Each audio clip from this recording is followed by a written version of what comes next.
안녕하세요. 예, 지금 이제 시간이 2시간이어서 오늘 북수모 인문예술 콘서트를 지금부터 시작하도록 하겠습니다. 예, 저는 대구 중부도시재생문화재단 북수문화체육팀 옥동철 팀장입니다. 인사드리겠습니다. 오늘 이렇게 많이 오실 줄 몰랐는데 역시 오늘 장호병 선생님 인기가 대단하시다는 걸 느끼겠습니다. 오늘 북수모 인문예술 콘서트에 많은 분이 오셔가지고 이렇게 함께 해주셔서 대단히 고맙습니다. 혹시 이 공간은 아시죠? 녹향. 1940년에 문을 열고 우리나라에서 가장 오래된 그런 시네마 감상실입니다. 한국전쟁 때는 문화예술인들의 사랑받는 역할을 했을 거예요. 오늘 공연 때도 이제 부를 곡인데 우리나라의 유명한 가곡 명태가 바로 이 녹향에서 탄생을 했습니다. 북수모 인문예술 콘서트는 대구 중부청과 대구 중부 도시재생문화재단이 주관하는 북성로 도시재생 유딜사를 이름으로 북성내의 문화예술을 입혀서 사람들이 많이 찾는 문화예술의 거리 북성로를 활성화하고자 계획해서 열게 됐습니다. 지난주 첫 시간에 진행되었을 거예요. 오늘 두 번째 시간입니다. 북성로 인문예술콘은 10월 한 달 동안 4회에서 열리게 됩니다. 오늘까지는 이제 녹향에서 열리고 다음 주 18일과 25일 수요일 2시는 우연 하늘만행에서 열립니다. 우연 하늘만행 처음 들어보셨죠? 그 동네 운동가였던 소다 미유루 선생님 생가터를 조성해서 북성로에 새롭게 조성된 문화공간입니다. 18일, 25일도 오셔가지고 행복한 시간 함께 좀 나눠주시면 고맙겠습니다. 그럼 오늘 먼저 오늘 순서를 진행하기 앞서 오늘 참석하신 대구 중부 도시재생문화재단 안상호 대표님의 인사 말씀이 있겠습니다.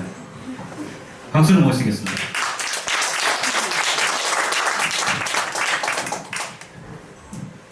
이 바쁘신 가운데 오늘 저희 그 인문학 강좌에 오신 모든 분들에게 감사의 말씀을 드립니다. 물론 장호병 선생님을 잘 아시는 분도 있겠고 또 장호병 선생님의 어떤 그 인기나 인지도를 듣고 오신 분들도 계시리라 생각이 됩니다. 참 오늘 이래 보니까 참 세상이 공평하지를 않다 이런 생각을 저는 해봅니다.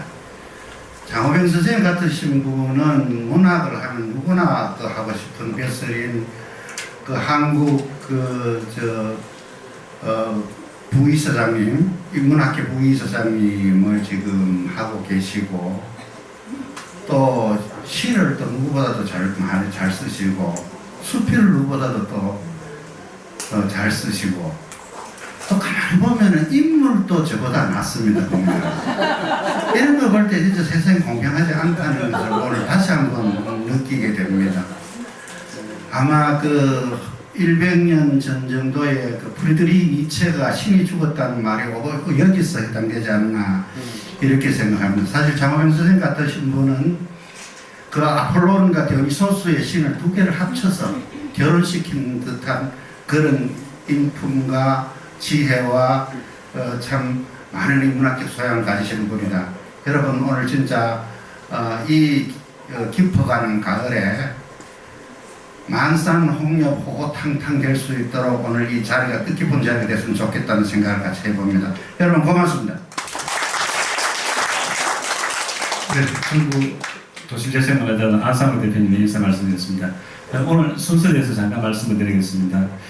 앞에 소개해드렸던 장호병 선생님 강의에 이어서 라마트 컴퍼니 상가를 출연해서 이 녹향과 중도에서 만들어지는 음악과 또 가을이 들으면 아름다운 음악들 선사하도록 하겠습니다. 그럼 먼저 오늘 강의를 해주실 분을 소개해드리겠습니다. 한국문예협회 부의장이시면서 동서출판 북랜드 개강문장 발행에 계신 장호병 선생님을 큰 박수로 모시겠습니다.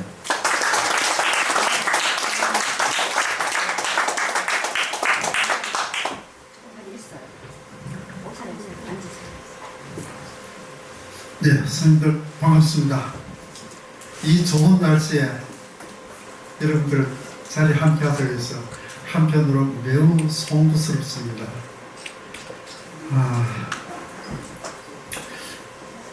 이 녹향은 아마 우리 젊은 시절에 한때 많이 출입하고 또 데이트 장소로 뭐 등등으로 하고 사용됐을 겁니다. 원래 녹향이 77주년을 맞는답니다. 그리고 27일 날 오후 3시에는 또 여기에서 아주 멋있는 음악회도 있다고 하니까 모처럼 이 깊어가는 가을 낭만을 한껏 누렸었으면 좋겠다 싶어요. 또 이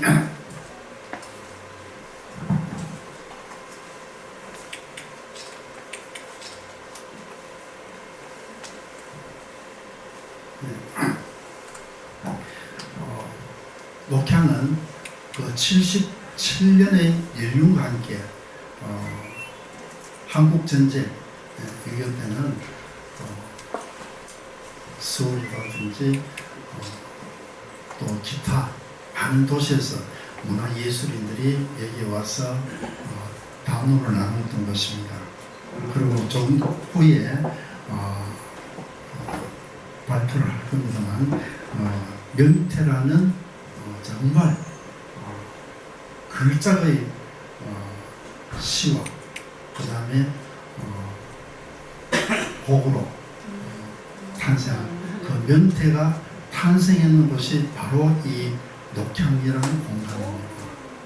그리고 명태는 양명문이라는 시인이 여기 오셔서 그냥 글쩍글쩍했는 것을 변훈이라는 아마 그때 제가 알기로는 연세대학교 다닌 걸로 알고 있는데 정치외교학과 다녔는데 근데 자기가 그 음악을 좋아해서 작곡을 공부하던 차에 한번 제가 한번 해보겠습니다 해서 작곡하고 그 다음에 오현명이라는 테너 가수가 불렀죠. 그래서 작곡이라든지 시가 탄생한 곳은 녹향이고 그 다음 발표는 부산에 있었습니다. 그때 처음으로 사람들이 난리가 났어요. 이것도 음악이냐고. 그래서 그 변호는 작곡을 포기하고 음악을 포기하고 원래대로 외교관의 길로 갔죠. 그런데 아마 이 노래는 오현명 외에는 소화하기가 정말 어려운 그런 곡이죠. 아무쪼록 우리 대구가 우리 역사에 있어가지고 어떤 현대사 고비마다 대구는 늘 앞장서오고 또 대구 사람들은 나라를 이끄는 주역이 됐습니다. 국채보상운동으로 일제에 맞서는가 하면 6.25 때는 낙동강 방선을 통해서 나라를 지켰습니다. 그리고 건국 후 대한민국 최초의 민주화 운동인 2.28을 이끌어냈습니다. 그리고 또 산업화 시대는 대구 경북은 성장과 번영의 중심지가 되었고 그래서 대구는 곧 아마 대한민국은 대구 그 다음에 또 6.25 전쟁 기간에는 문학 수도가 또 대구였습니다. 그리고 실질적으로 우리 대한민국의 임시 수도가 대구에서 33일 동안 진행되어진 적도 있죠. 아무튼 오늘 우리 대구는 7, 80년대의 어떤 성취와 영광을 뒤로 하면서 우리 제3의 도시라는 그 좋은 이름을 지금 인천에 빼앗기고 있습니다. 그래서 오늘 이 시간은 우리 한번 대구의 영광과 그 자부심을 기억하면서 다음 우리 대구가 어떤 쪽으로 나아가야 될지를 한번 좀 생각해보는 그런 시간을 갖도록 하겠습니다. 대구는 어떤 도시입니까? 대구에 맨 처음 들어오면 고속도로에서 내려서 들어오면 아마 큰 간판들이 있을 겁니다. 거기에 보면 선비도시, 또 그 다음에 교육수도, 아니면 첨단 산업도시, 섬유도시, 등등 많은 그 도시의 성격을 나타내는 말들이 있습니다. 그리고 우리 한국 사람이 제일 좋아하는 게 공자와 맹자의 고향이란 그 그 추나라와 노나라, 그죠? 공자가 추나라, 맹자가 노나라인데 그 둘을 합친 추로지향이라서 아마 예절과 학문을 숭상하는 도시라는 이 추로지향은 엄청 많이 씁니다. 우리가 선호하고 있고요. 그 다음에 또 이런 말도 쓰더라고요. 네, 풍패지향이라 해서 이거는 중국을 통일했는 한호조의 고향이 네, 풍현, 현은 뭐 우리 말로 하면은 한 군 정도, 분현, 네, 풍현에 그 다음에 폐업이라는 그곳에서 태어나고 자랐기 때문에 유방이 자란 네, 요 풍과 폐를 합쳐가 풍패제향이다. 다시 말하면 제왕이 난 그런 곳이다. 이렇게 이야기를 하죠. 그래서 대구도 어떻게 보면 돼요? 네, 풍패제향이라고 할 수 있죠. 대구에서 대통령이 몇 명 나왔습니까? 네? 4명입니까? 벌써 그렇죠. 그래서 우리가 그런 자부심을 가져야 되는데 사실은 우리 대구 사람들이 이 풍패지향의 네, 대통령을 배출했지만 배출한 우리로서는 자부심보다는 우리가 외부인들에 대해서 오히려 목소리를 내지 못한다든지 오히려 조금 기가 죽어있는 그런 좀 아이러니한 그런 우리 시민정신을 갖고 있습니다. 네. 근데 이제 우리 대구가 우리 브랜드 네임이라고 합니까? 대구라는 도시 브랜드 네임, 성격을 나타내는 말로 지금 아마 파워풀 대구를 해서 역대 시장이 바뀔 때마다 바뀌지 않고 이걸 아마 의회에서 고정을 했어요.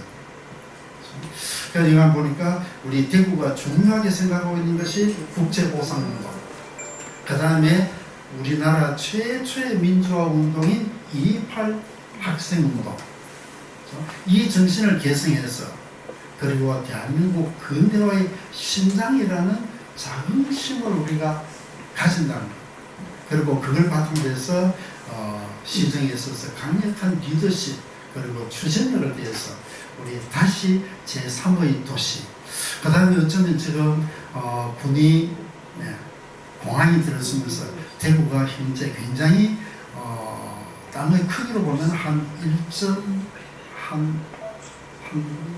3배 내지 1.5배 가까이 늘어났어요. 그렇다면 어쩌면 대구는 제3이 아니라 제1도시까지 한번 꿈꿔볼 수 있지 않겠나 이런 생각을 해보게 됩니다.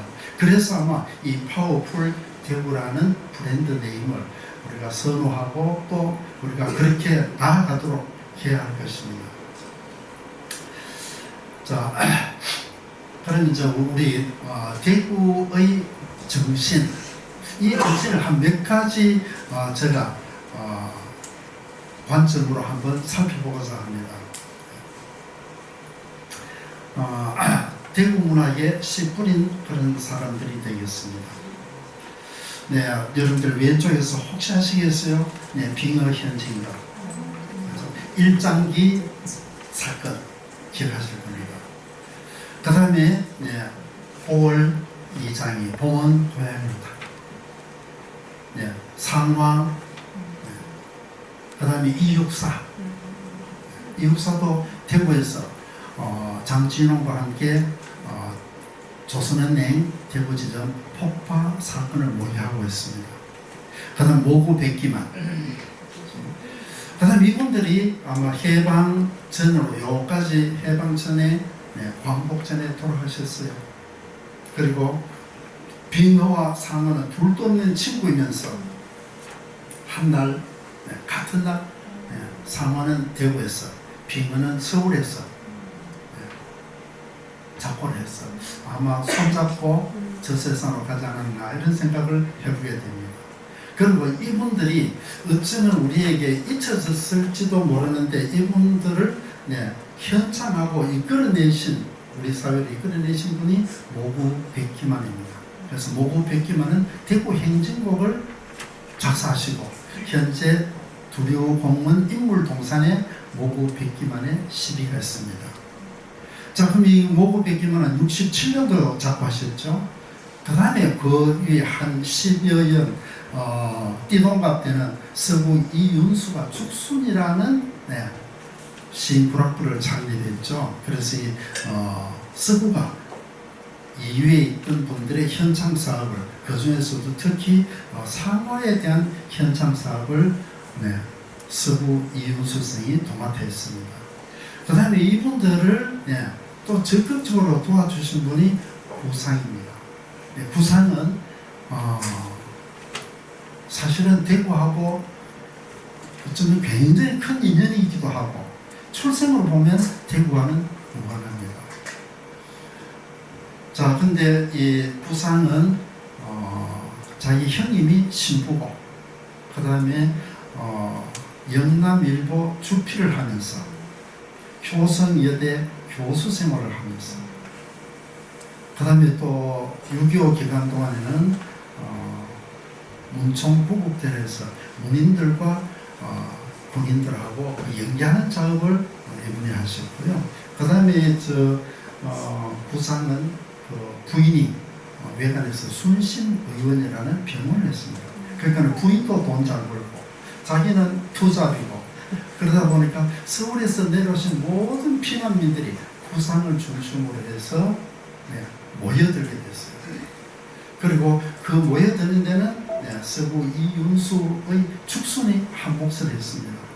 그래서 아마 똑같이 서울에서 문화예술인들이 대구로 피난 오기도 하고 부산으로 갔는데도 아마 이 대구가 문학의 수도가 될 수 있었던 것은 아마 축순이라는 그런 구심점이 있었기 때문이라고 생각이 되어집니다.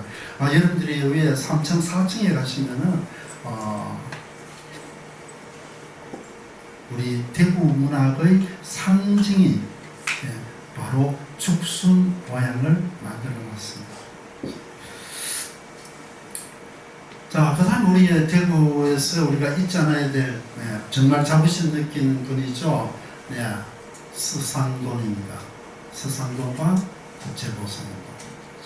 우리가 그때 일본에게 매체 빌린 돈 1300만 환을 갚는데, 우리 성인 한 사람이 한 달에 20전씩만 모은다면은, 3달만 담배를 끊어서 20전씩 모은다면은 한 3년 정도가 되면, 석 달만 담배를 끊다면 이 1300만 환을 갚을 수가 있대요. 근데 사람들이 담배 끊기가 쉽습니까? 어렵습니까? 담배 끊기 어렵죠. 그 다음에 이때 그 일본의 권련이라 해서 우리 공방대로 피우던 거를 권련, 말아서 피우는 그 담배에 사람들이 맛이 들어가지고 담배를 못 끊고 이랬습니다. 그런데 그때 우리가 돈을 도네이션 했는데, 이때 양반들보다는 하루하루 품팔이 하는 이런 분들, 그 다음에 심지어는 기생들, 그 다음에 인력 끄는 분들, 여급분, 이런 사람에서부터 황제에 이르기까지 우리가 여기에 동참을 했고요. 그 다음에는 남일동이 현재 우리 성내 쪽입니다. 자, 남일동 폐물 폐지 부인을 해서 아마 주로 달성서시 부인들이 주축이 되는 것 같아요. 왜냐니까 그 시내 중심에는 주로 달성서시들이 달성공원하고 달성공원이 바로 자기들 뭐랄까요? 집성 그 본부인데 그거를 나라에서 필요로 하니까 무상으로 내줬어요. 내주니까 그 정부에서 그러면은 당신네들이 이쪽에 성내에 들어와서 살도록 허용을 해줬어요. 그래서 이제 그 달성 서씨들이 많았는데, 이 부인들까지도 가락지 빼고, 그 다음에 또 밥할 때마다 살 한 줌씩 절약하고 이렇게 해서 우리가 일본의 돈을 갚기로 했습니다. 그런데 이 일이 정말 성공적으로 잘 돼갔는데, 이거 보니까 이거 성공되면 안 되는 사람들이 있습니다. 누굴까요? 일제죠. 그래서 일제가 서상돈 선생과 그다음에 그 활동하시는 분들에게 횡령이라는 그런 제목을 씌워가지고 완전히 우리 시민들로부터 격리를 시켜버립니다. 참 아까운. 그런데 이 서상돈 선생이 국제보상운동에 많은 사람들이 동참하게 된 것은 이 서상돈 선생의 인품과 그 다음에 특유의 친화력, 그 다음에 솔선수범하고 자기 스스로 항상 앞장서서는 그런 계몽정신 때문에 성공하지 않았나 이렇게 생각하고요. 그 다음에 90년이 딱 지난 1997년에 우리가 IMF 외환위기를 맞습니다. 참 아이러니하죠. 네, 그 다음에 또 우리 한번 생각해 봐야 될 분이 장진홍 의사입니다.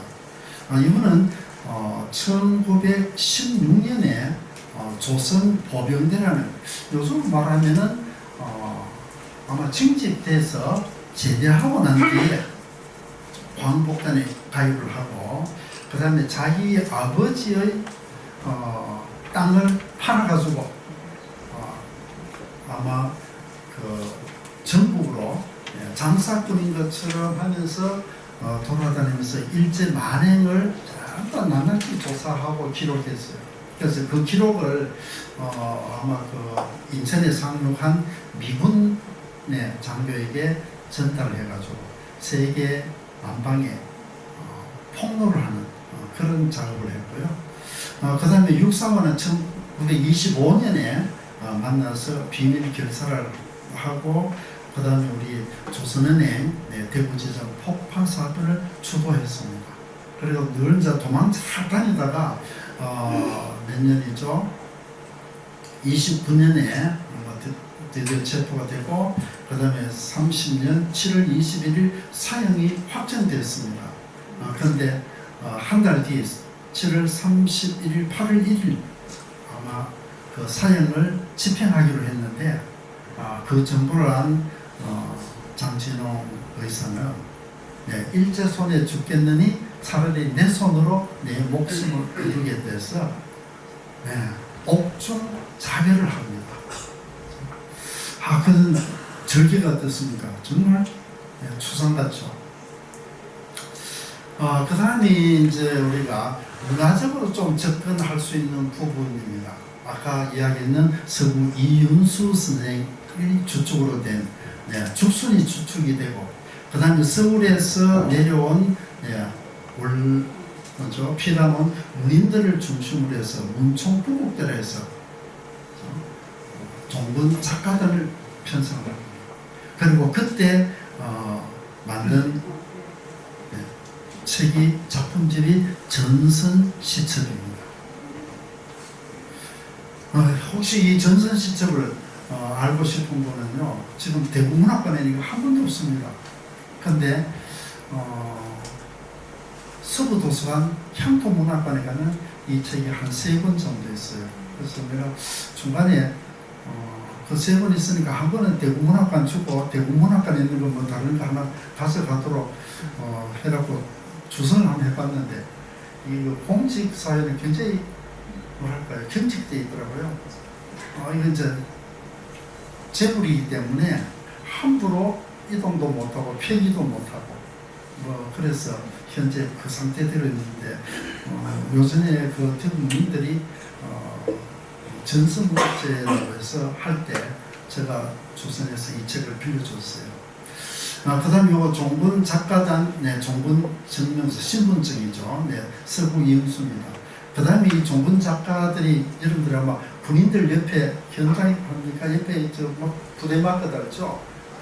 이때 여기 종군 작가단 신분을 표시하는 마크입니다. 여기 가면 보니까 그때 그 여학생들이 술을 놓아서 만들었어요.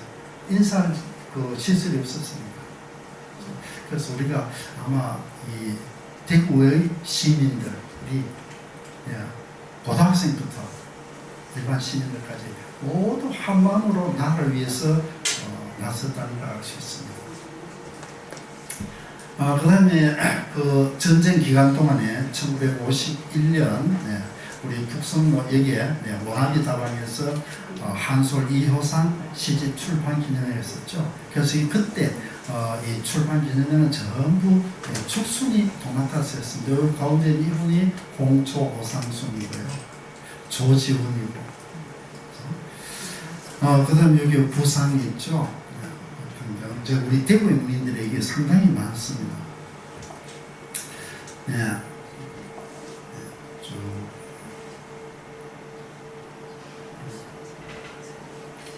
나중에 피라미드 자료를 드리겠습니다.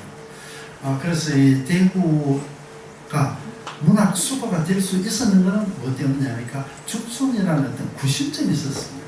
그래서 우리가 앞으로 어떤 일을 하더라도 그 구심점이라는 것은 매우 중요한 역할을 한다는 걸 알 수 있겠고요. 아마 이때 그 죽순 불악부가 생긴 것은 우리 조국 광복으로 맨 먼저 우리가 되찾은 것이 말과 글이었습니다. 그래서 그 말과 글을 어떻게 가꿀 것인가를 모의하는 모임이 죽순시인불악부 1945년 10월 달이니까 아마 우리나라에서 광복 후에 제일 먼저 만들어진 동인이 되겠습니다. 그리고 1946년에 시정문지 죽순이 창간되는데요. 이거는 월간입니다.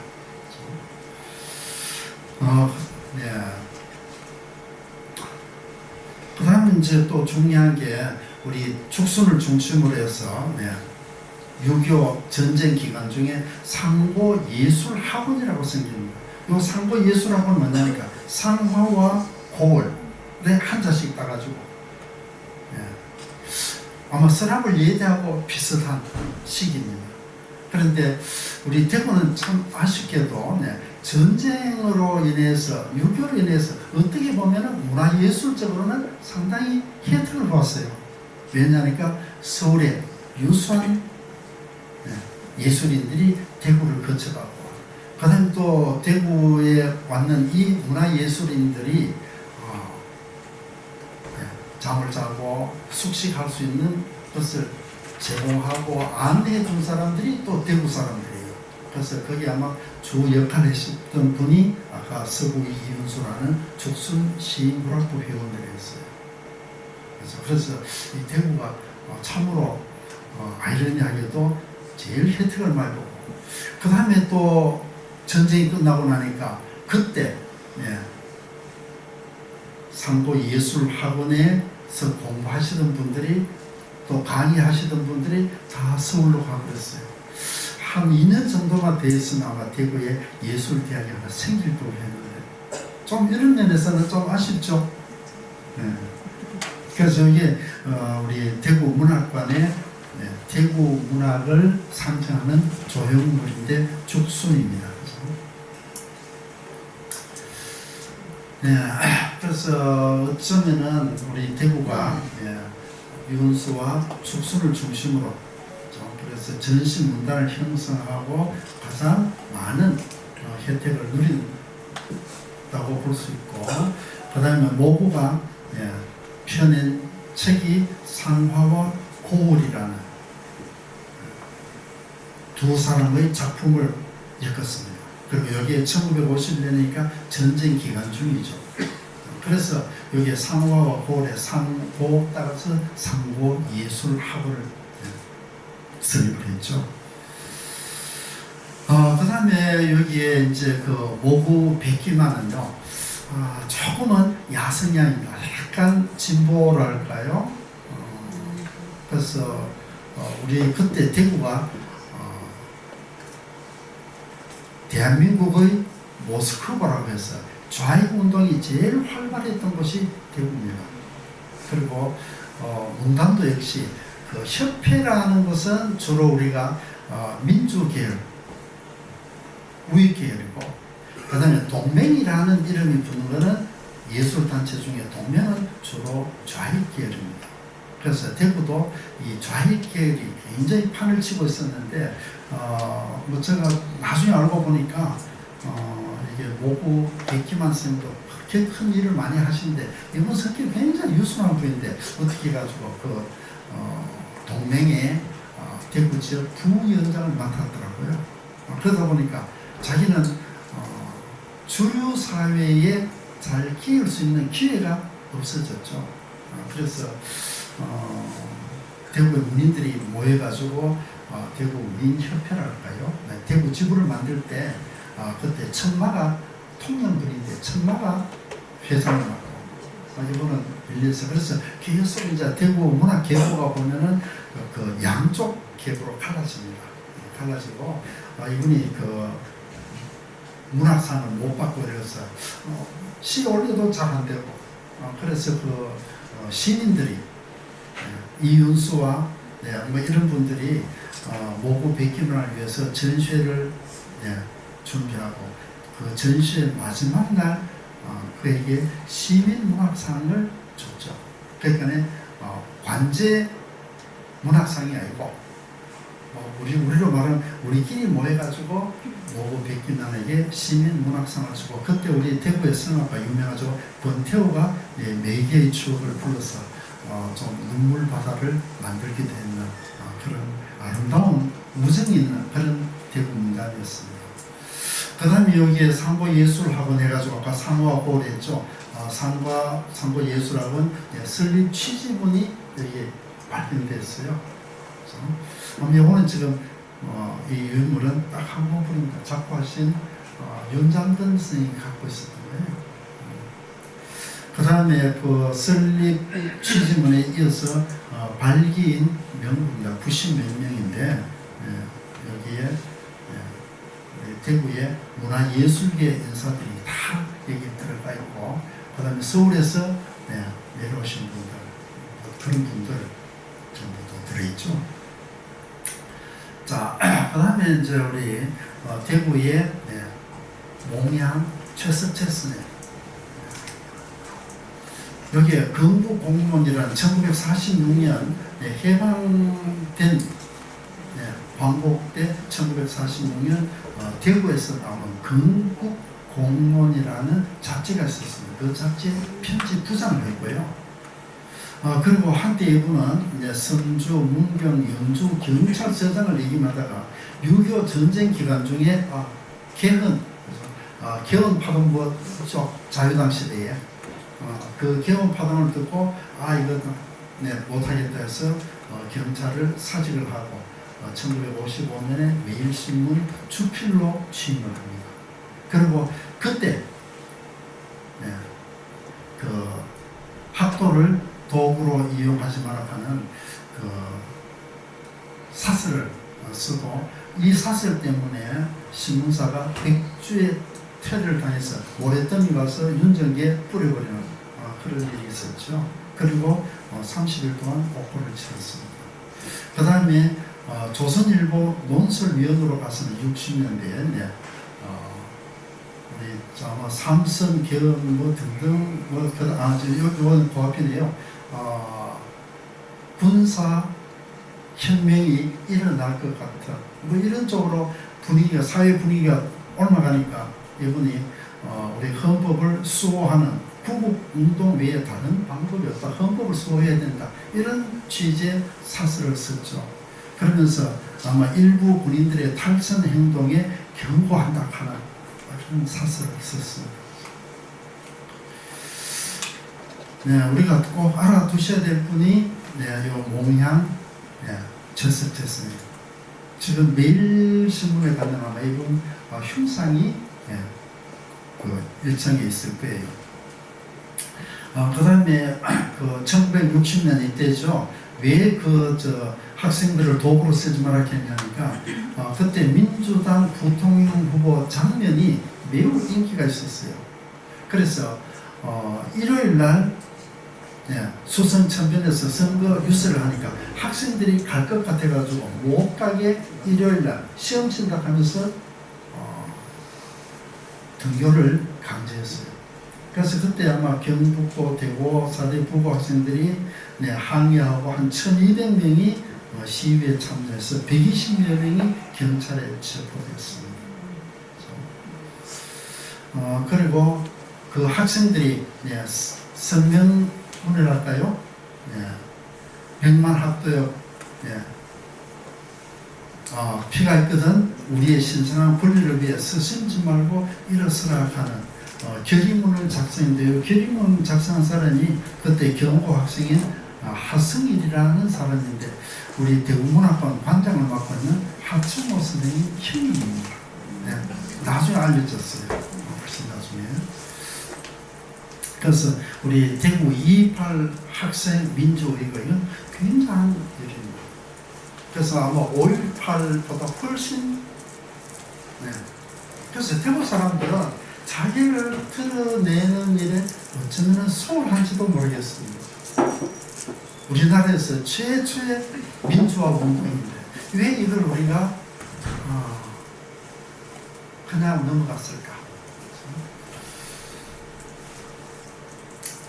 네, 그 다음에 이제 또 조금 더 한번 보겠습니다. 아까 서상도 나왔죠. 이 서상도는 광문사라는 출판사의 부사장입니다. 그리고 그때 사장이 김광재였어요. 그리고 사내에 광문 사원회. 그래서 아마 그 안에 여러 결사 모임을 만들었고 이 광문사가 이 출판사 광문사가 대한매일신보 대구 지사의 일을 같이 했습니다. 자, 그래서 이제 이 광문사가 일본 동아동문회라든지 또 청나라 중국 이쪽하고 해외 교류의 중심축이 되어준 것이 이 광문사입니다. 그래서 지금부터는 이제 우리 대구의 문화의 꽃을 피운 출판사들에 대해서 한번 또 알아보겠습니다. 그래서 아마 대구의 최초의 출판사는 어쩌면 대한제국 무렵에 출발한 광문사가 되겠고요. 그 다음에 이제 우리 좀 최근까지 우리가 잘 알고 있었던 출판인들을 한번 알아보겠습니다. 여기 우리 동아출판사, 동아출판사 하면 기억나는 책이 뭐죠? 동아전과 동아수련장 있죠. 내신 분이 김상문이라는 동아출판사 대구에서 출발했습니다. 그 다음에 여기 학원사 김익달이라는 분이 있습니다. 이거는 아마 학원이라는 전쟁 기간 중에 학원이라는 학생 잡지를 만드셨죠. 그리고 대양출판사, 그 다음 또 주부생활, 여원, 농원, 이거는 잡지하고 잡지를 엄청 좋아하죠. 그래서 제가 제일 존경하는 분이고 또 저하고 또 성격이 조금 보니까 비슷한 면이 아닌가. 나도 이때 좀 막 썼더라면 참 좋았겠다 이런 생각을 해보게 됩니다. 그래서 김상문 동아출판사 김상문과 김익달은 대구 혜성국민학교 동기동창입니다. 혜성국민학교 어딘지 아십니까? 혜성. 동촌 비행장 앞에 혜성학교. 그 다음에 또 나이도 비슷한 분들입니다. 계몽사 우리 많이 관계하셨죠? 자녀들 아마죠. 근데 여기에 이 두 분은 혜성국민학교 동기동창이고 그 다음 이렇게 두 분은요 또 엮여지는데 이 두 분은 대구 중앙로 중앙통에서 노점 책방을 했습니다. 노점이 길가. 우리 그때 아마 노점 책방들은 주로 낮에 합니까? 밤에 합니까? 밤에 했죠. 그럼 그때 전기불이 없어가지고 뭐 했죠? 그렇죠. 그 카바이트로 가스 불 켰던. 그래서 이 두 분이 노점 책방을 내서 자금을 마련해서 서점을 내고 출판사를 이었죠. 자, 이 대구에서 창업한 동아출판사입니다. 그죠? 김상문입니다. 1945년에 출판사를 창업을 했고요. 그때 이분이 프린트본으로 가르방이라고 하죠. 프린트본으로 신생 국어 독본이라 해서 국어책을 만들었어요. 그리고 그때 책 한번 만들어 보라고 권했는 사람이 누구냐니까 한솔 이효상입니다. 국회의장 하신 분. 그 다음에 이분은 이제 서울로 돈 벌어서 진출했다가 그다음 6.25 때 대구로 다시 피난 오고 그 다음에 또 수복 후 서울로 돌아가서 전국적인 그 출판 판매 시장을 갖고 있었으며 사전, 참고서, 교과서 뭐 등등 해서 우리 전과와 수련장. 그 다음 이분이 꼭 한번 해보고 싶었던 게 뭐냐니까 백과사전입니다. 아마 우리가 그 처음 취직 직장을 잡으면 제일 먼저 하는 게 뭐죠? 월부 책 장사가 제일 먼저 찾았고.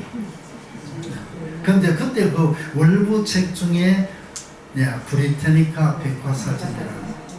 그래서 브리테니카 백과사전을 산 남자라면 그 사람은 인류 신랑감이에요. 근데 우리가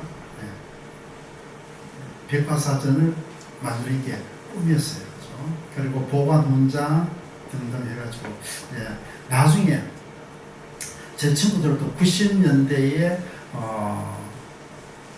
김상문 선생한테 스카웃이 돼서 사전 편집부가 엄청 큽니다. 그래서 백과사전을 꿈에도 그리던 백과사전을 냈습니다만 이분이 말아먹었어요. 백과사전 때문에.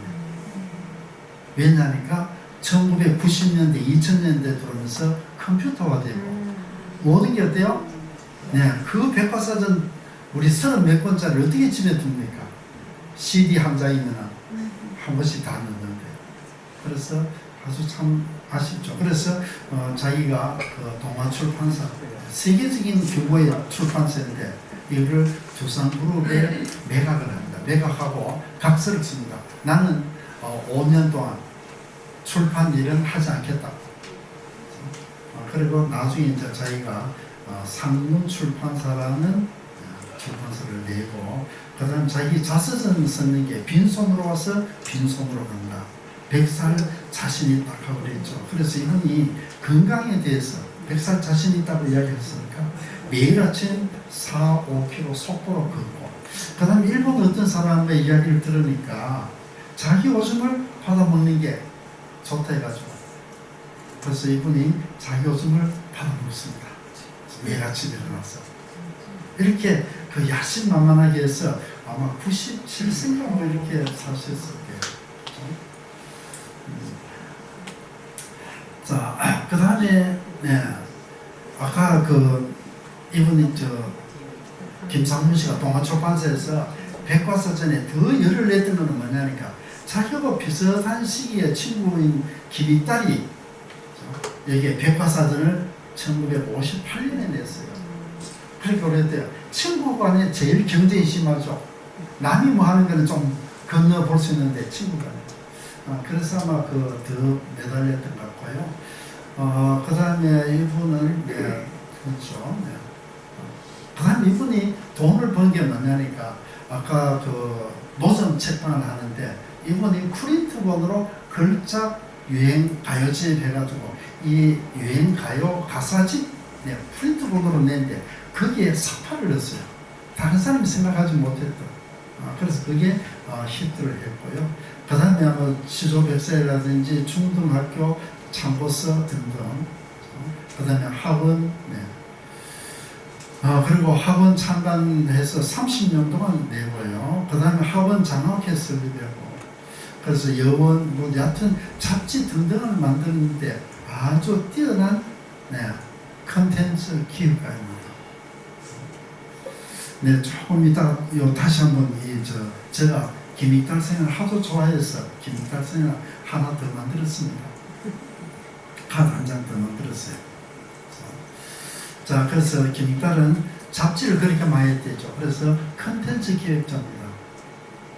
그리고 그 잡지, 아까 학원을 통해서 우리 문단에 나오신 분들 중에 유경환, 이청준, 김원일, 이재하 뭐 등등 황동규, 박동규 등 우리 대구에도 김원중이라는 시인, 김원중 선생이 내놨고 학원 세대입니다. 그 다음에 뭐 박공걸 돌아가신 분, 이런 분들. 그 다음에 이분이 했는 것 중에 참 중요한 일을 하나 했어요. 학원 장학회를 해가지고, 그죠? 경제적으로 어려운 학생들에게 장학금을 대준 겁니다. 그때 그 장학금 받고 선정하신 분들이 김근태 민주당 그죠? 상임고문, 윤정영 강수돌 등 이래서 이분이 어쩌면 그 산업화 세력하고 민주화 세력을 길러내는 그런 큰 역할을 했다고 볼 수 있겠고요. 그 다음에 계몽사 김은대라는 분은 안동분입니다. 그리고 우리 여기에 이슬주 시집을 발간했죠. 아마 이게 첫 작품집일 거예요. 이슬주는 누구죠? 네, 아마 문성당 전에 우리 아마 대구서적 하기 전에 문화서점 그 다음에 그 문화서점 건물의 제일 앞에 보면 그 담배곽에 나오는 아리랑처럼 문양 그 타일로 된 문양이 지금까지 남아있는 것 같더라고요. 그 건물의 주인입니다. 그래서 대구서점 문화서점의 주인인 이슬주 씨. 그 사위가 조금 전에 말한 주인용이라 해서 오늘날 사조산업 원양업을 해서 돈을 아주 많이 번 그분이 사위입니다. 우리 계몽사 그 다음에 또 우리 또 유명한 분이 있습니다. 우리 현암사 들어보셨죠? 이 현암사가 역시 또 대구에서 출발했어요. 조금 전에 몽양 최석재 선생이 여기 건국공론이라는 월간 잡지에 편집부장을 했다 했죠. 그리고 현암사 조상현 사장은 영주 사람인데요. 우리는 뭐 북전이라든지 이런 쪽에서 온천 활약이 컸고, 그 다음에 지금 현재 자기 아들한테 물려줬다가 지금 자기 손녀 조미연 씨가 지금 한 30대일 거예요. 조미연 씨가 지금 현재 사장을 맡고 있습니다. 그 다음에 문성당이라서 아까 주인용 있죠. 이슬주 씨의 사위. 그래서 이 주인용은 문성당, 이 문성당을 자기가 출판사를 했는 가장 큰 이유 중에 하나가 광복 이후에 많은 책들이 일본어로 되어 있는데 그걸 우리 국어로 번역하자면 책을 내는 일이 굉장히 많을 것이다. 출판 사업이 많을 거다. 그래서 출판 사업을 하고, 그 다음 그 출판 사업을 하면서 한편으로 원양업에 손을 대가지고 사조사하고 같이 이렇게 우리 사조 참치의 같은 역할이 되고요. 그 다음에 1978년에 뇌일혈로 쓰러져서 자기가 유학하던 주진우, 현재 아마 국회의원을 지금 지난번까지 국회의원을 했어요. 그 다음에 주진우의 어머니, 그 다음에 주인용의 아내, 그 다음 또 뭐죠, 이슬주의 따님이 이일향씨입니다. 시조합니다. 그래서 현재 서울의 한국문인협회에 뭘 줬냐니까 이슬주 문학상이라고 줬는데 상금이 2천만 원이에요. 그래서 제가 이일향 선생하고 만난 게 조금 늦어가지고 그때 그 이슬주 문학상을 우리 대구 문인협회에서 받았어야 되는데 한국문인협회 쪽으로서 굉장히 제가 좀 예측하게 생각하고 있죠. 그리고 이일향 선생은 우리 대구를 위해서 가끔 문인들에게 큰 힘이 되어줍니다. 그래서 전에 하오명 선생이 죽순대장할 때 한국의 문학비라해서 큰 책을 내도 돈을 또 후원해 주시기도 하고 그랬죠. 지금 연세가 많아가지고 저보고 한번 올라오라고 이렇게 하는데 만나서 하는데 한번 도와주겠다 하는데 제가 남한테 손 내미는 걸 못해가지고 그냥 한번 크게 도와주실 거예요. 그 다음에 여러분들 아마 현설 출판사 좀 들어보셨죠? 네, 우리 학교 다닐 때 우리 대학 교재는 거의 형설 출판사였어요.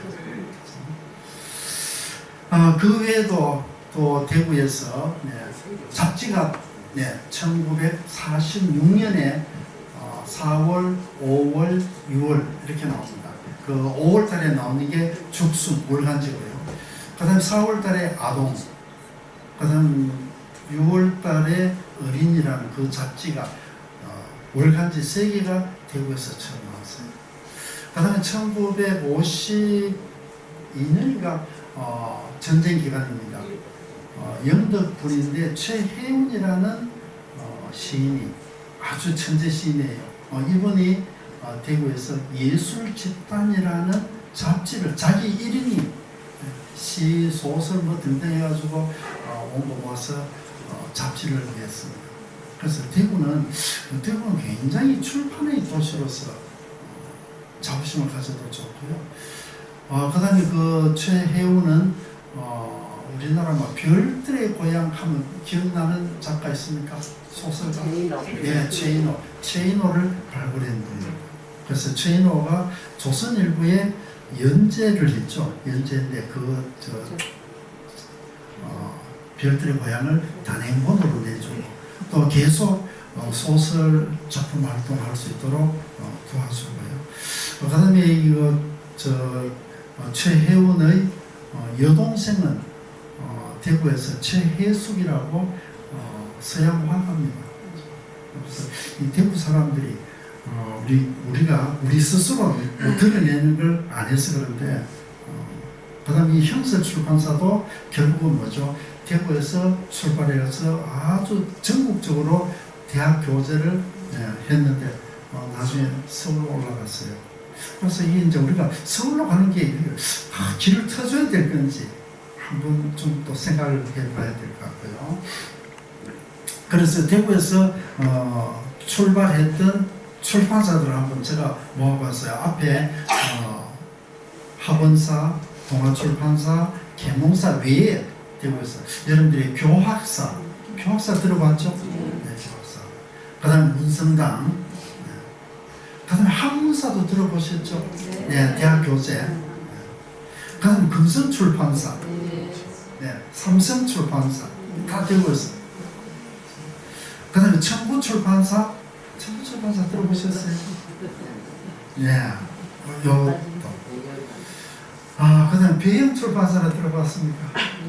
네, 배영출판사는 안 들어봤을 때 제가 근무했던 대구과학대학의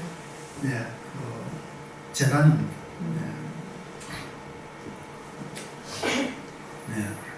자, 그러면 우리가 대구 정신이랄까요? 그런 걸 우리가 한번 이 차지에서 생각을 해본다면 어떻게 하는 것이 대구 정신이 될 수 있을까요? 자, 아까 그 대구 정신에서 특히 우리가 외지인들을 배타적, 그러니까 우리 대구 경북이 제일 사람들이 심성이 좋은 거는 절대 배타적이지 않다는 것. 그다음에 다른 사람이 어려우면은 우리 전부 다 내일처럼 돌봐준다는 그 시민 정신이 굉장히 우리 대구답게 하는 게 아닌가. 그래서 아마 그때 그 서울에서 내려왔던 피람 무인, 그 다음에 음악가, 화가, 예술가들이 우리 대구에 대해서 지속적으로, 왜냐하니까 어쩌면은 6.25 기간 중에 대구를 한두 번 방문하거나 또 피난 생활을 하지 않는 사람이 없어요. 그래서 그분들이 대구를 예술의 친정처럼 생각을 하고 있었다. 그리고 제가 또 문제 회장을 했을 때 2016년에 한국문학관, 국립한국문학관 유치 경쟁에 이제 우리 대구가 뛰어들었는데요. 그때 타지에 있는 대구에서 피난했던 분들에게 뭐랄까요, 성원하는 글을 받았는데 전부 협조적이고 또 선물을 보냈어요.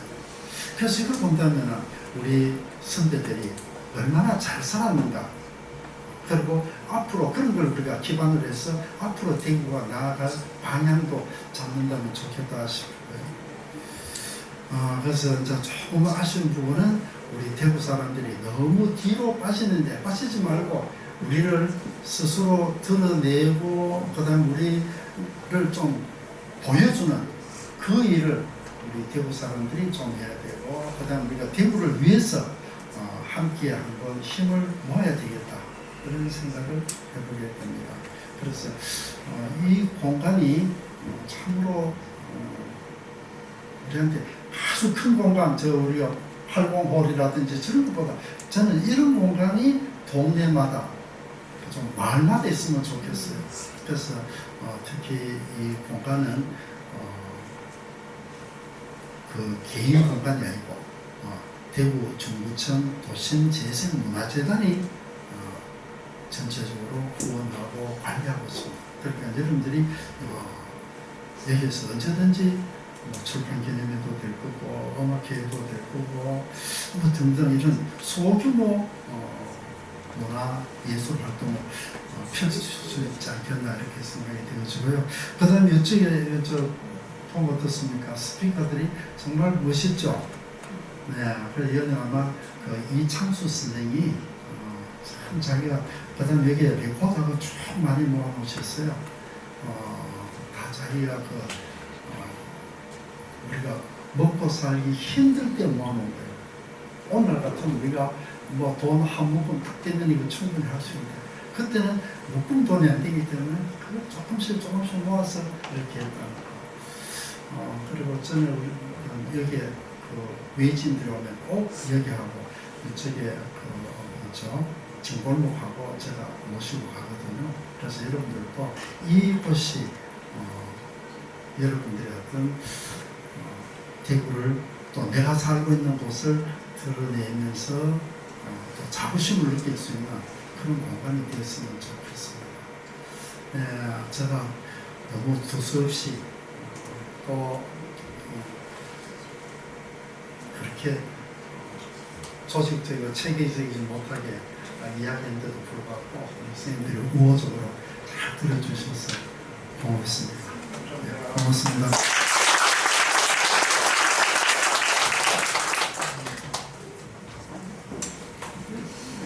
네, 감사합니다. 한국문예협회 장호경 도의사님의 대구 정신 어디서 찾아야 할까 주제로 강의해 주셨습니다. 저도 들으면서 인문예술 콘서트를 진행하고 있는데요. 인문을 다른 말로 하면은 인간이 그리는 문이라고 하더라고요. 예. 인간이 그리는 문의를 알면 앞으로 세상의 흐름을 예측할 수 있다 그러는데 선생님이 강의 들으면서 대구 문학이 그랬던 문의를 보니까 대구가 정말 자랑스럽고 아름다운 그런 문의를 그린 것입니다. 앞으로가 대구가 선생님 말씀처럼 더 아름답고 좋은 문의 그릴 수 있기를 바라겠습니다. 장호백 선생님께 다시 한번 큰 박수를 부탁드립니다. 계속해서 아름다운 무대가 준비를 하고 있습니다.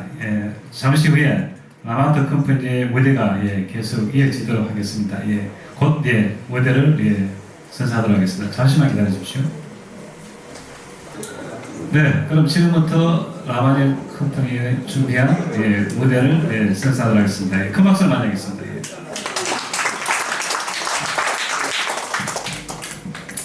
안녕하세요. 안녕하세요. 네, 여기 계신 거 맞으시죠? 네, 가을이 오는 듯 했는데 벌써 바람이 차가워지는 것 같습니다. 제가 그 차가워진 바람 때문에 지금 감기가 들어서 목소리가 조금 좋지 않은데요. 좀 양해를 부탁드리겠습니다. 저희는 라모아트 컴퍼니고요. 우리 자랑스러운 대구에서 저희가 팀을 이루어서 활동을 하고 있고요. 저희는 오페라를 비롯하여 다양한 음악을 저희가 공연을 기획하고 제작해서 지금 전국적으로 공연을 하고 있는 음악예술단체입니다. 저희가 작년에 바로 이곳에서 북성로를 주제로 해서 북성로 레트로 음악다방이라는 콘서트를 진행했었는데요. 그리고 1년 뒤에 저희가 여기를 다시 와보니까 너무 또 감회가 새로운 것 같습니다.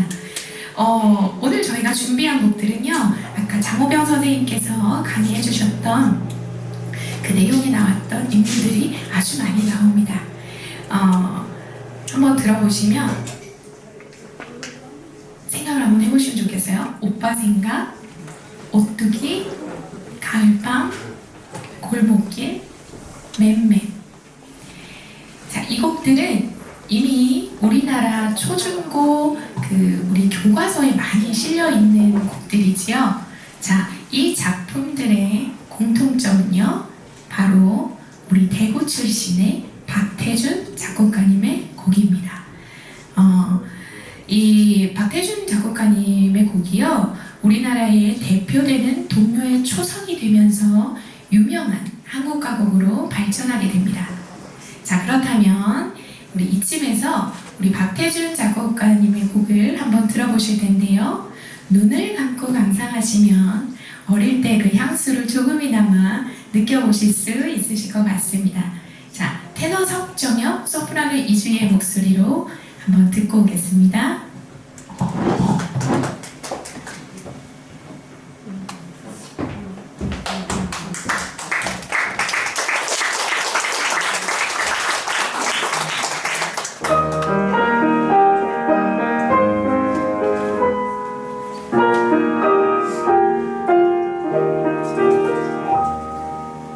오래고 나가니 울려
어떠셨어요?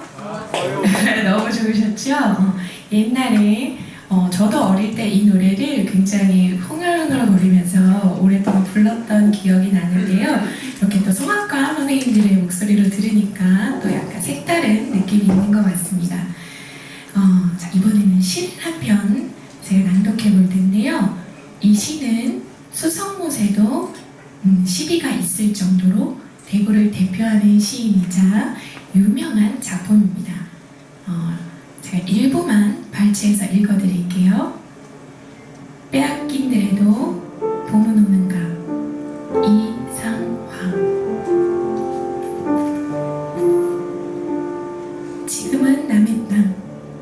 빼앗긴들에도 봄은 오는가.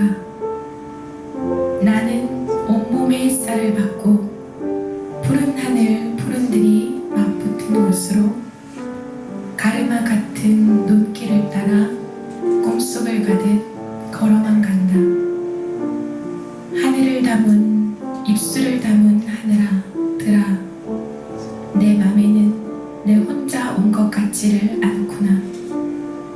네가 끌었느냐 누가 부르더냐 답답하라 말을 해다오. 바람은 내 귀에 속삭이며 한 자옥도 섰지 마라. 옷자락을 흔들고 종다리는 울타리 넘어 아씨같이 구름 뒤에서 반갑다 웃네. 제가 일부만 발췌를 해서 낭송을 한번 해보았습니다. 일제에 대한 저항의식과 조국에 대한 애정을 절실하고 소박한 감정으로 노래하고 있는데요.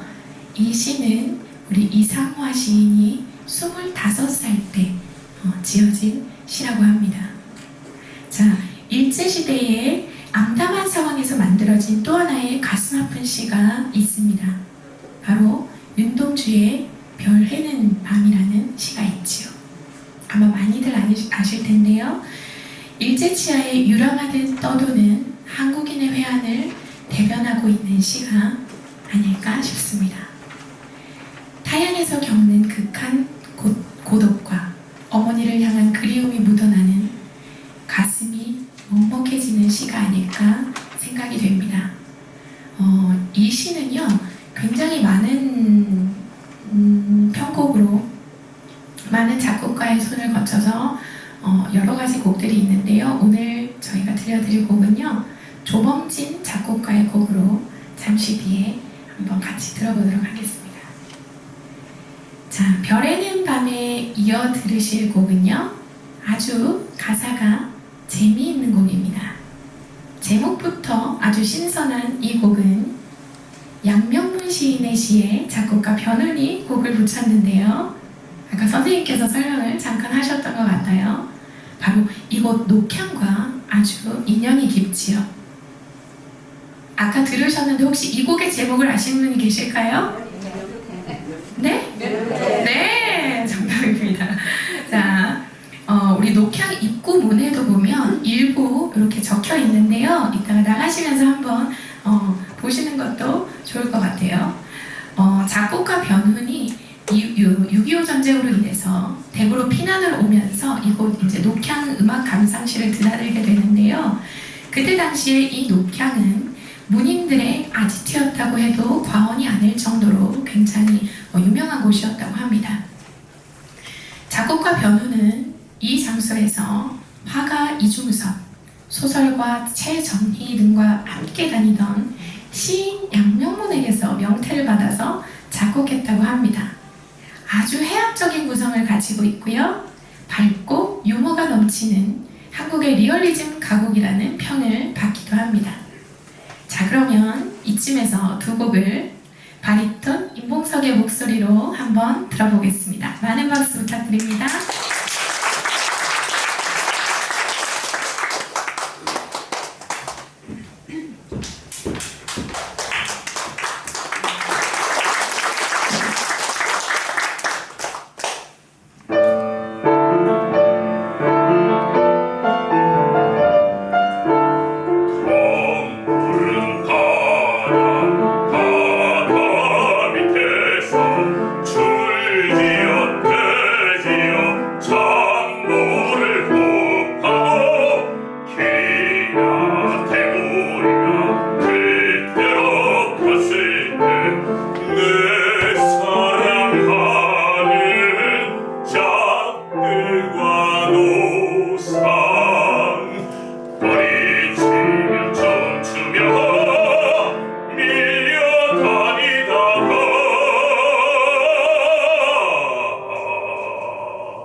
어떤 오직 오후에 그물에 걸리어 살기 좋단 원산 풍년이나 하루 이집트의 왕처럼 밀어내냈을 때 어떤 가난한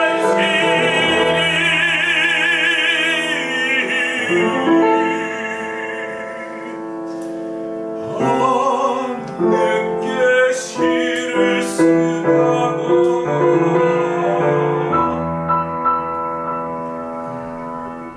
쇠주를 마실 때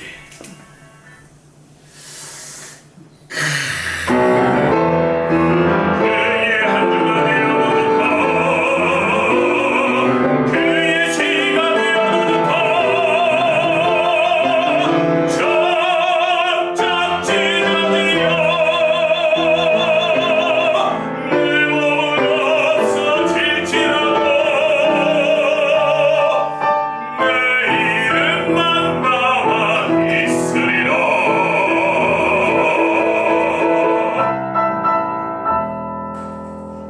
명태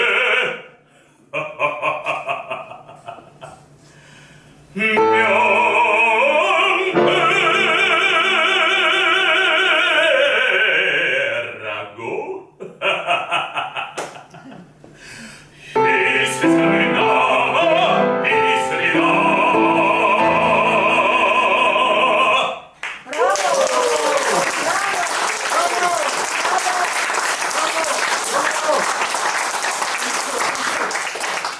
네, 방금 전에는 변은 작곡가님의 명태고 지금은 이상화 시인의 별 해는가. 윤동주.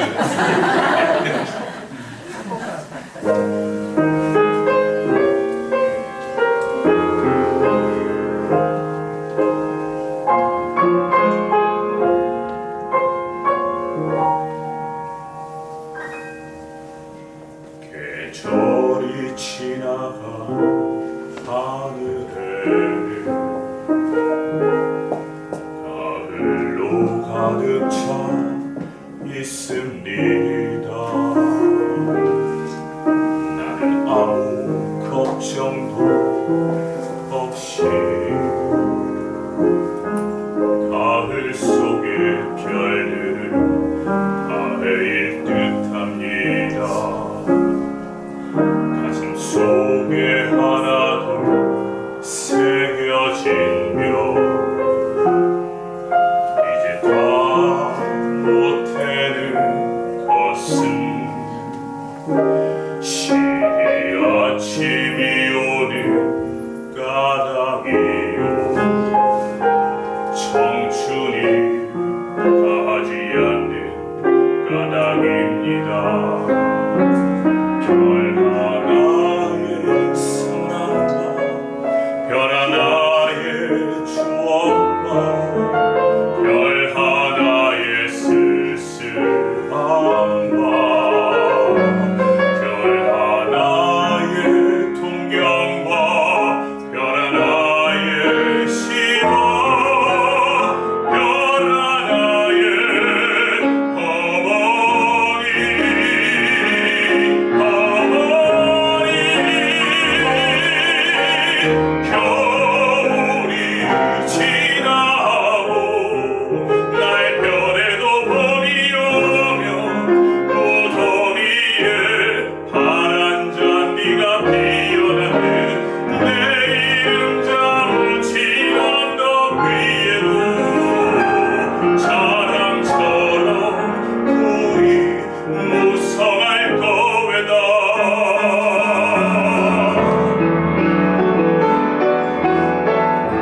명태곡을 들어보시면 아시겠지만 왜 그 당시에 이게 무슨 노래냐라는 평을 들었는지 대충 감이 오시나요? 노래가 너무 재밌는 구성으로 되어 있습니다. 그렇죠? 저는 그 별해는 밤과 그리고 명태라는 이 두 곡을 작년에 북성로 레트로 음악다방이라는 공연을 기획하면서 제가 처음 알게 되었는데요. 그때 이 두 곡을 들으면서 우리나라에 이렇게 좋은 가곡이 있었나? 라는 생각이 들면서 정말 많이 알려졌으면 좋겠다라는 생각을 했었던 것 같습니다. 자, 이번에도 제가 시를 하나 낭송해 드릴 텐데요. 이 작품 역시 일제강점기를 배경으로 우리나라의 독립을 꿈꾸며 쓴 시입니다. 시인이자 독립운동가였던 이분은 39년 동안의 삶 동안 17번이나 투옥 생활을 할 정도로 열의가 넘치는 독립운동가였다고 합니다. 이때의 수감번호를 이름 대신 사용하며 우리에게 알려진 이름이 되었다고 하는데요. 감이 오시나요? 네, 맞습니다. 바로 이육사 시인의 청포도입니다. 청포도 이육사. 내 고장 7월은 청포도가 익어가는 시절. 이 마을 전설이 주저리 열리고 먼데 하늘이 꿈꾸려 알알이 들어와 박혀 하늘 밑 푸른 바다가 가슴을 열고 흰 돛담배가 곱게 밀려서 오면 내가 바라는 손님은 고달픈 몸으로 첩포를 입고 찾아온다고 했으니 내 그를 맞아 이 포도를 따먹으면 두 손은 흠뻑 적셔도 좋으련 아이야 우리 식탁에 은쟁반에 하얀 모시수건을 마련해 두렴. 여름이 되면 떠올리게 되는 이육사 시인의 청포도. 변해가는 계절 속에서 시에 담긴 아픈 계절을 느끼며 나라의 소중함을 되새겨보는 건 어떨까요? 다음으로 들어보실 두 곡을 한번 소개해 보겠습니다. 김소월의 초기 작품이지요. 시집 진달래꽃에 수록되어 있는 못 잊어 라는 곡입니다. 사랑의 괴로움을 나타낸 작품인데요. 여러 작곡가들의 곡이 있지만 그 중에서도 우리에게 가장 잘 알려진 곡은 바로 하대은 작곡가의 못 잊어 라는 곡입니다. 자, 이 곡과 함께 들으실 곡은요, 아까 소개해드렸던 박태준 작곡가와 더불어 대구의 자랑스러운 작곡가 현재명의 고향 생각입니다. 두 곡 모두 향수를 불러일으키기에 아주 충분한 곡이 아닐까 싶은데요. 깊어가는 가을날 아름다운 두 곡을 감상해 보시겠습니다.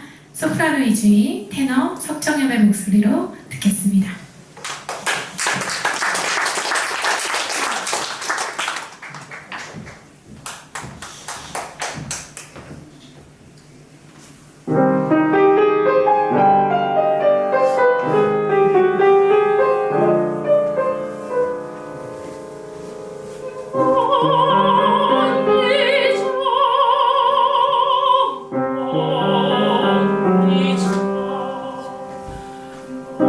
잊어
저도 오랜만에 들린 녹향에서 이렇게 좋은 강의도 듣고 더불어 이렇게 좋은 콘서트까지 함께 할 수 있어서 너무나 행복한 시간이었던 것 같습니다.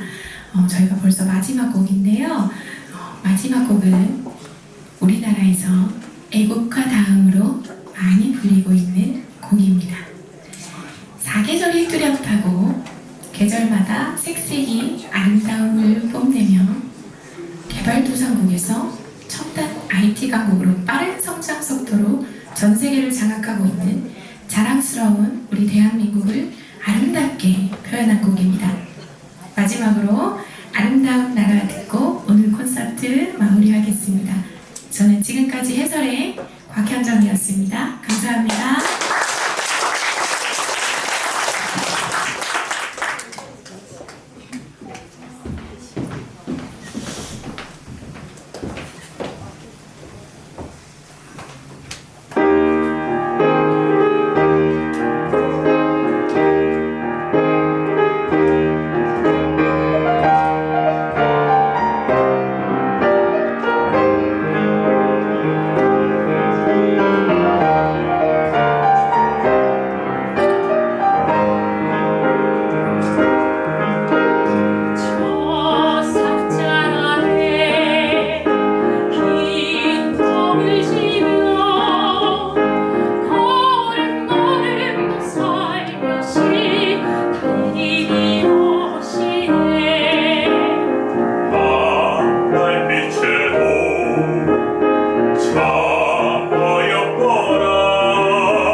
즐겁지 않은가 참 아름다운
네, 감사합니다. 멋진 무대 꾸며주신 라마트 컴퍼니 분들께 다시 한번 뜨거운 박수를 부탁드립니다.